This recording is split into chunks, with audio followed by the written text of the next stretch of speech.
তো অনেকদিন পর ফাইনালি ভাবলাম যে এইডব্লিউ একটা শো দেখা যাক, আর এখন এইডব্লিউ অল ইন টেক্সাস একটা আলাদা হাইপে রয়েছে, ফ্যান্সরা এটা দেখতে চাইছে। তো ভাবলাম চলো একবার অনেকদিন পর হলো একবার দেখেই নি। এইডব্লিউ স্টোরি লাইন যাই পারে হোক না কেন, তাদের শোগুলো কিন্তু কখনো ডিসঅ্যাপয়েন্ট করে না। তো আজকের আমরা এইডব্লিউ অল ইন টেক্সাসকে নিয়েই কথা বলবো। তো সবার প্রথমে এটা টাইমিংয়ের ব্যাপারে কথা বলা যাক। তো আমি তোমাদেরকে কমেন্ট বক্সে আমি তোমাদেরকে আমার আগের একটা ভিডিওতে বলেছিলাম যে তোমরা যদি এর টাইমিং জেনে থাকো তো আমাকে প্লিজ বলো, কারণ আমি গুগলে কোথাও সার্চ করে এটা পাচ্ছি না। তো তোমরা অনেকেই কমেন্ট করেছো, তোমরা যারা কমেন্ট করেছো তাদেরকে অনেক অনেক ধন্যবাদ, তোমাদের জন্য আমি টাইমটা জানতে পারলাম। আর তাছাড়া আমি পরে গুগলেতে সার্চ করি, তখনও দেখতে পেলাম যে কোনো রকম টাইমিং কিছু আসছে না, কিন্তু বেশ কয়েকটা ওয়েবসাইট আর তার আর্টিকেল পাই। আর এমন একটা ওয়েবসাইট পাই যেখানে পুরো শিডিউলই দিয়ে দিয়েছে যে কোন দেশে কোন সময় দেওয়া হবে। তো আমি পুরো টাইম কনফার্ম হয়ে গেছি। তো আমরা ভারতীয় সময় অনুযায়ী এই রবিবার ঠিক রাত 12:30 থেকে আমরা এইডব্লিউ অল ইন দেখতে পেতে চলেছি। আর বাংলাদেশি সময় এই রবিবার আমরা রাত 1টা থেকে দেখতে পেতে চলেছি, মানে ভারতের ঠিক শুরু হওয়ার আধ ঘন্টা পর বাংলাদেশে শুরু হতে চলেছে। তো দিনের বেলা আমরা দেখতে পাবো স্যাটারডে নাইটস মেন ইভেন্ট, আর ঠিক রাতের বেলা দেখতে পাবো এইডব্লিউ অল ইন। তো খুবই রেসলিং প্যাকড রবিবার হতে চলেছে। আমাদের এন্টারটেনমেন্ট তো ভরপুর থাকবে, কিন্তু দুটো শোই আমাদের ঘুমের 12টা বাজবে। একটা দেখতে গেলে ভোরবেলা উঠতে হবে, আরেকটা দেখতে গেলে সারা রাত জাগতে হবে। মানে সারা রাত বলতে গেলে কম করে হলেও 12:30 শুরু হচ্ছে, কম করে 3টে অবধি তো জেগে থাকতেই হবে। তো ঘুমের 12টা দুটোতেই বাজবে। এক তো স্যাটারডে নাইট মেন ইভেন্ট দেখার জন্য তাড়াতাড়ি ওঠো, আর উপরন্তু রাতের বেলা যখন ঘুম পাবে তাড়াতাড়ি উঠেছি বলে তখন ঘুমাতেও পারবো না, বড়ই অজব দুবিধা। আর এইবার বলি তোমরা এটা কোথায় দেখতে পাবে। তো আমি কখনো স্পোর্টস জেডেক্স অ্যাপ আর ক্রিকিফাই অ্যাপেতে আমি কখনো দেখার চেষ্টা করিনি। এখানে ডাব্লিউডব্লিউর প্রত্যেকটা শো দেওয়া হয়, আচ্ছা তাছাড়া বিশ্বের নানা রকম শো দেওয়া হয়। তো এক্সপেক্ট করতে পারো যেখানে এইডব্লিউ তো দিয়েই দেবে, কিন্তু যদি না দেয় তখন কি করবে। তো প্রথমে বলে দিই যে এইডব্লিউ অল ইন যেটা হবে ওটা হয়তো প্রথমে আপডেট দেবে না, কিন্তু যখন শুরু হবে তার ঠিক আধ ঘন্টা আগে তোমরা অ্যাপের মধ্যেটা শো হতে দেখতে পাবে। কারণ আগে থেকে তোমরা ট্রাই করলে হয়তো দেখতে পাবে না, এমনটা আমরা ডাব্লিউডব্লিউর ক্ষেত্রেও দেখেছি। আমরা আগে থেকে কোনো একটা প্রিমিয়াম লাইভ ইভেন্ট দেখার জন্য সেখানে বারবার রিফ্রেশ করি, কিন্তু সেখানে আসে না, আপডেট হয় না। কিন্তু যখন শুরু হবে তার ঠিক আধ ঘন্টা আগে সেখানে আপডেট হয়ে যায়। এমনটা রেসলম্যানিয়া, ব্যাকল্যাশ, তারপরে মানি ইন দ্য ব্যাংক, এগুলোর সাথে আমরা দেখতে পেয়েছিলাম। তো তোমরা অ্যাপেতে এইভাবে ট্রাই করতে পারো, ওখান থেকে তোমরা লিঙ্ক পেয়ে যাবে। আর যদি তোমরা অ্যাপেতে দেখতে না পাও তাহলে সবথেকে বেস্ট অপশান হচ্ছে watchwrestling.st, যেখান থেকে আমি দেখি। তোমরা ক্রোম ব্রাউজারে যাও, watchwrestling.st লেখো, আর তারপর সার্চ করে নাও। ওটা হচ্ছে একটা রেসলিং ওয়েবসাইট, ওখানে তোমরা দুনিয়ার যত রকম রেসলিং শো আছে ওগুলো লাইভ স্ট্রিমিং তোমরা দেখতে পাবে। ওখানে 5 থেকে 6খানা সার্ভার দেওয়া থাকে, তাই তোমাদের কোনো রকম প্রবলেম হবে না। প্রবলেম শুধু একটা, যে ওখানে বহুত অ্যাড দেয়। তো ওই অ্যাডগুলো কাটিয়ে আসল যে ভিডিওটা আছে, আসল যে পেজটা আছে ওখানে পৌঁছানো একটু মুশকিল হয়ে যায়। তো তোমাদের একটু ইরিটেটিং লাগবে, কিন্তু একবার যখন তোমরা অ্যাড ফ্যাড কেটে আসল জায়গায় চলে যাবে তখন তোমাদের আর কোনো প্রবলেম নেই, তোমরা স্মুথভাবে দেখতে পারবে। তো এই একটা বড় উপায়। আর যদি তোমরা টিভিতে দেখতে চাও তো টিভিতে আমি খোঁজ নিয়ে দেখলাম যে যতদূর জানি যে ইউরো স্পোর্টস নামে একটা চ্যানেল রয়েছে টিভিতে, সেইখানে আমরা এইডব্লিউ শো দেখতে পাই। এবার আমি পুরোপুরি শিওর নই যেটা আমরা দেখতে পাই কিনা, কারণ 2021-22-এর দিকে ডিল সাইন হয়েছিল যে ইউরো স্পোর্টসে ইন্ডিয়াতে এইডব্লিউ শো এয়ার করা হবে, কিন্তু এখনও সেটা আছে কিনা আমি জানি না। তো যাদের টিভিতে এই চ্যানেলটা রয়েছে তারা একবার টিভিতে চেক করে নিও। আমি তো জানি না, আমি তো টিভি দেখি না, তো আমি জানিও না যে আদৌ এই চ্যানেলটা আমাদের টিভিতে রয়েছে কিনা। তারপরে যারা অ্যাপে দেখতে চাও তারাও একবার দেখে নিও যে অ্যাপেতে আপডেট দেয় কিনা, আধ ঘন্টা আগে চেক করলেই হবে।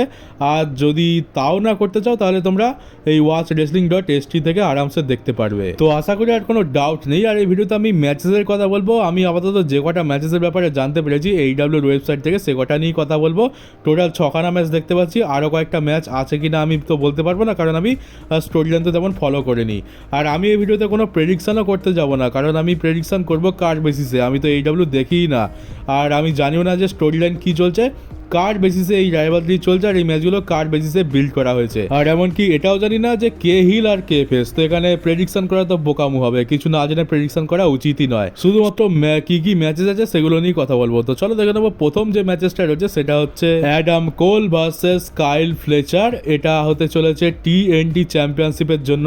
তোমরা সকলে অ্যাডাম কোলকে তো চিনেই থাকবে, NXT-তে আনডিসপিউটেড এরার এ লিডার ছিল। দেখে তো মনে হতো না যে লিডার, কারণ খুবই নাটা বেঁটে খাটো আর তেমন বডিও ছিল না। মেন রোস্টারে আসার পর খুবই বাজেভাবে তাকে ইউজ করে ভিন্স ম্যাকম্যান, আর তারপর রিলিজও করে দেয়, আর এখন এইডব্লিউতে গিয়ে TNT চ্যাম্পিয়ন হয়ে বসে রয়েছে। তো এই ম্যাচটাও রেসলিং ওয়াইজ খুবই দারুণ হতে চলেছে। আর তারপরে আমরা AEW ওয়ার্ল্ড ট্যাগ টিম চ্যাম্পিয়নশিপের জন্য ম্যাচ দেখতে পাবো, যেখানে ববি ল্যাসলি আর সেলটন বেঞ্জামিন তাদের ট্যাগ টিম চ্যাম্পিয়নশিপ ডিফেন্ড করবে, মানে হার্ট সিন্ডিকেট তাদের চ্যাম্পিয়নশিপ ডিফেন্ড করতে চলেছে WWE লেজেন্ড ক্রিশ্চানের টিমের এগেনস্টে, আর হচ্ছে জেট স্পিড নামে একটা টিম আছে তাদের এগেনস্টে। এটা একটা triple threat tag team match. তো এই ম্যাচটাও খুবই ব্যাঙ্গার হতে চলেছে, আর যেহেতু ট্রিপল থ্রেট তো নো ডিসকোয়ালিফিকেশন, তার মানে আমরা এখানে চেয়ার, টেবিল, ল্যাডার, ওয়েপেন সব ইউজ দেখতে পাবো। আর এরপর আমরা AEW ওয়ার্ল্ড টিরিও চ্যাম্পিয়নশিপের জন্য ম্যাচ দেখতে পাবো। টিরিও মানে হচ্ছে আমরা যেমন দেখতে পাই যে ট্যাগ টিম ডিভিশনে সাধারণত দুটো চ্যাম্পিয়নশিপ থাকে, আর ট্যাগ টিমে একজনের কাছে একটা থাকে আর একজনের কাছে আরেকটা থাকে, কিন্তু এইখানে একটু আলাদা জিনিস, এখানে দুটো চ্যাম্পিয়নশিপ তো রয়েছে, কিন্তু AEW এখানে একটা আলাদা ইউনিক কনসেপ্ট নিয়ে তিনজনের একটা ট্যাগ টিমের চ্যাম্পিয়নশিপ বার করেছে, যার নাম হচ্ছে AEW ওয়ার্ল্ড টিরিও চ্যাম্পিয়নশিপ।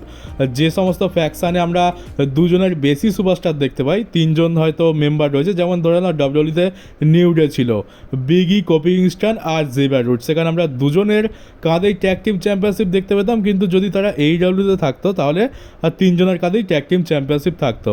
তো এটা হচ্ছে তোমরা বলতে পারো তিনজনের টিমের ট্যাগ টিম চ্যাম্পিয়নশিপ। আর এখানে আমরা দেখতে পাচ্ছি যে সামোয়া জোয়ের টিম চ্যাম্পিয়ন, সামোয়া জোয়ের টিমের নাম হচ্ছে দ্য উপস। এখানে তারা তাদের ট্যাগ টিম চ্যাম্পিয়নশিপ ডিফেন্ড করবে ডিন অ্যাম্ব্রোজের ফ্যাকশানের এগেনস্টে। এখানে আমরা সিজারোকে দেখতে পাচ্ছি, ইউটাকে দেখতে পাচ্ছি, আর লাস্টের যে আছে তার নাম হচ্ছে গেবল কিড। আর যতদূর জানি যে এই গেব কিড হচ্ছে এদের টিমের নতুন মেম্বার। কয়েক সপ্তাহ আগেই আমি এর ডেবিউ দেখতে পেয়েছিলাম, মানে অনলাইনে একটা ক্লিপ দেখতে পেয়েছিলাম, সেখানেই দেখলাম যে সামোয়া জোয়ের টিমের এগেনস্টে অ্যাটাক করেছে, তো ওখানেই তোর ডেবিউ হয়েছিল। আর এরপর একটা অনেক বড় ম্যাচ রয়েছে, যেটা হচ্ছে টাইটেল ইউনিফিকেশন ম্যাচ। AEW দুখানা মিড কার্ড ডিভিশনের টাইটেল রয়েছে, একটা রয়েছে কাজুচিকা ওকাডার সাথে, মানে কাজুচিকা ওকাডার কাছে, একটা রয়েছে কেনি ওমেগার কাছে। আর এই ম্যাচটা যে জিতবে উইনার টেক্স অল ম্যাচ, এখানে যে জিতবে সে ডবল চ্যাম্পিয়ন হয়ে যাবে, কিন্তু তাদেরকে একটা নতুন চ্যাম্পিয়নশিপ দেওয়া হবে, যেটা হচ্ছে ইউনিফিকেশন চ্যাম্পিয়নশিপ, মানে ইউনিফাইড চ্যাম্পিয়নশিপ। সাধারণত দেখি যে কোনো এরকম একটা ম্যাচ হলে প্রথমে দুটো চ্যাম্পিয়নশিপ দিয়ে দেওয়া হয়, তারপর কিছুদিন পর একটা নতুন চ্যাম্পিয়নশিপ দেওয়া হয়, যেটা ওই দুটো টাইটেলকে মিলিয়ে একসাথে ইউনিফাই করে বানানো হয়, যেমনটা আমরা আনডিসপিউটেড চ্যাম্পিয়নশিপের সাথে দেখতে পেয়েছিলাম। কিন্তু এখানে আগে থেকেই ইউনিফিকেশনের পরে যেরকম টাইটেল হবে তার ডিজাইন হবে, সেই টাইটেলটা রিভিল করে দেওয়া হয়েছে। এখানে ম্যাচের সময় দুজনে তো দুখানা টাইটেল নিয়ে আসবে, কিন্তু ম্যাচ শেষ হওয়ার পর একটাই টাইটেল নিয়ে যাবে, যেটা নতুন চ্যাম্পিয়নশিপ, তো ওটা হচ্ছে ইউনিফাইড টাইটেল। তো এই ম্যাচটা অনেক বড় ম্যাচ, এটা খুবই আনপ্রেডিক্টেবল ম্যাচ, এখানে যে কেউ জিততে পারে। আমরা কাজুচিকা ওকাডা ভার্সেস কেনি ওমেগা একটা অনেক বড় ড্রিম ম্যাচ, এটা আমরা এককালে NJPW-তে দেখতে পেয়েছিলাম, যখন কাজুচিকা ওকাডা খুবই ইয়াং ছিল, আর সেখানে সে কেনি ওমেগাকে হারিয়ে দিয়েছিল। আর আবার অনেক বছর পর এই ম্যাচটা আবার হতে চলেছে AEW-তে একটা বড় স্টেজে, তো এটা খুবই ব্রুটাল ম্যাচ হবে, এটা তো পুরোপুরি কনফার্ম। তারপর আসছে AEW ওয়ার্ল্ড ওমেন্স চ্যাম্পিয়নশিপের জন্য সারসা ব্যাঙ্কস ভার্সেস টনি স্টর্মের মধ্যে ম্যাচ। আর এইটা একটা সাধারণত দেখতে গেলে ওমেন্স ডিভিশনের হাল তো খুবই খারাপ AEW, তো WWE আর AEW দুটোরই হাল খারাপ, কিন্তু তার সত্ত্বেও এই ম্যাচটা একটা অনেক বড় ম্যাচ, কারণ হচ্ছে সারসা ব্যাঙ্কস যখন থেকে AEW-তে এসছে একটাও ম্যাচ সে কিন্তু হারেনি, AEW তাকে প্রচণ্ড স্ট্রং বুক করে, আর তার জন্যই সে 6খানা চ্যাম্পিয়নশিপ একসাথে নিয়ে ঘুরে বেড়াচ্ছে। আর এটাই হচ্ছে তার সব থেকে বড় ম্যাচ। এখনও পর্যন্ত তো সে ঝাঁটুস রেসলারদের সাথেই লড়ছিল, যার ফলে সে জিতে যাচ্ছিল, কিন্তু এখানে টনি স্টর্ম রয়েছে যে AEW ওয়ার্ল্ড ওমেন্স চ্যাম্পিয়ন, আর টনি স্টর্মকে AEW কিন্তু খুবই স্ট্রং বুক করে। তোমরা যারা মোটামুটি জানো তারা তো খুব ভালো মতো দেখেছো টনি স্টর্ম কোন লেভেলে রয়েছে। এবার এখানে প্রশ্ন হচ্ছে যে এখানে কি সারসা ব্যাঙ্কস প্রথমবারের জন্য হারতে চলেছে? এটা এর আগে সে যে কটা চ্যাম্পিয়নশিপ ম্যাচ ধরেছে সব কটা কিন্তু সে জিতে নিয়েছে, আর এখানে যদি সে জিতে যায় তাহলে 6টা চ্যাম্পিয়নশিপের সাথে সাথে সে 7খানা চ্যাম্পিয়নশিপ পেয়ে যাবে, আর এটা হবে সব থেকে ভ্যালুয়েবল চ্যাম্পিয়নশিপ। তার কাছে বাকি যে 6টা চ্যাম্পিয়নশিপ রয়েছে তার থেকেও বেশি ভ্যালুয়েবল চ্যাম্পিয়নশিপ হচ্ছে এটা, কিন্তু এখানে টনি স্টর্ম কি হারবে? কারণ টনি স্টর্ম তো অনেক বড় রেসলার, তো এটা একটা খুবই মজাদার একটা জিনিস হয়ে গেছে। সারসা ব্যাঙ্কস যে হারেই না, যে এখন সব থেকে বেশি স্ট্রং বুকিং পায়। অপরদিকে রয়েছে টনি স্টর্মের লেগেসি, টাইমলেস টনি স্টর্ম। তো এখানে এই ম্যাচটা খুবই দারুণ হবে, আর আমি তো চাইবো যে এখানে যেন টনি স্টর্ম জিতে যাক, কারণ সারসা ব্যাঙ্কসেরও তো হারা দরকার, একজনকে সব দিয়ে দিলে হয় না। এখানে আমার ফুল সাপোর্ট টনি স্টর্মের জন্যই থাকবে, আর ইন্টারনেটে যেটুকু আমি জানি যে সকলে এখানে টনি স্টর্মকেই সাপোর্ট করবে, কারণ সাশা ব্যাঙ্কসকে প্রচণ্ড ক্রিটিসাইজ করা হয়। তো এখানে টনি স্টর্মেরই সাপোর্ট আমরা বেশি দেখতে পাবো। তো ওমেন্স ডিভিশনের ম্যাচ হওয়া সত্ত্বেও এটা একটা অনেক বড় ম্যাচ, এটা ডেফিনেটলি ফ্যান্সরা দেখতে চাইবে। এখানে রেসলিং কোয়ালিটি আমরা ভালো দেখতে পাবো, আর এটার রেজাল্টও ফ্যান্সদেরকে খুবই এন্টারটেন করবে। তো এটা একটা অনেক বড় ইম্পর্টেন্ট ম্যাচ, পুরো ম্যাচ কার্ড এটাই হয়তো একটা ওমেন্স ডিভিশনের ম্যাচ যেটা খুবই ইম্পর্টেন্ট আর অনেক বড় একটা ম্যাচ, আর এটা খুবই আনপ্রেডিক্টেবলও বলতে পারো। আর ফাইনালি এরপর আসছে AEW ওয়ার্ল্ড চ্যাম্পিয়নশিপের জন্য ডিন অ্যামব্রোস ভার্সেস অ্যাডাম হ্যাংম্যান পেজ। এটা তো খুবই প্রেডিক্টেবল ম্যাচ, আমার তো মনেই হয় না এখানে কোনোভাবে অ্যাডাম হ্যাংম্যান পেজ জিতবে। হ্যাঁ, এই ম্যাচটা খুবই ব্রুটাল হবে, রক্ত বেরোবে, আর ডিন অ্যামব্রোসের ম্যাচ মানেই পেরেকের ইউজ হবে, কাঁচের ইউজ হবে, কাঁটাতারের ইউজ হবে, মাথা ফাটবে, এসব তো হবেই। কিন্তু এখানে এইটা আমার মনে হচ্ছে না যে ডিন অ্যামব্রোস হারবে, কারণ AEW এখন ডিন অ্যামব্রোসকে একটা আলাদা লেভেলে নিয়ে যেতে চায়। ডিন অ্যামব্রোসের টাইটেল রেন অলরেডি তো অনেক লম্বা চলছে, এটা এখন আরও লম্বা চলবে।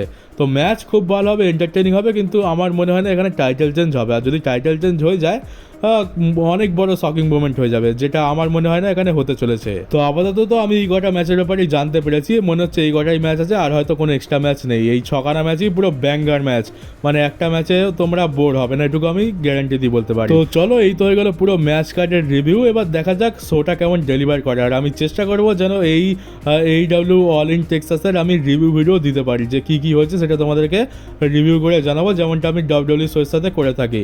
তো চলো, যারা দেখতে চাও তারা দেখো, এনজয় করো। AEW কিন্তু খুব ভালো কাজ করছে, আর ভবিষ্যতে হয়তো WWE ভালো মতো কম্পিটিশানও দেবে। তো আমাদেরই তো লাভ রেসলিং ফ্যানদের জন্য, WWE দেখবো, AEW দেখবো, মজা ভরপুর পাবো। তো চলো, নতুন হয়ে থাকলে চ্যানেলটাকে সাবস্ক্রাইব করে অবশ্যই নোটিফিকেশন বেলটাকে অন করে দিও, আর পারলে ভিডিওটাকে শেয়ারও করে দিও। তো চলো গাইস, দেখা হচ্ছে তোমাদের সাথে পরের WWE আর AEWর একটা নিউজ ভিডিওতে।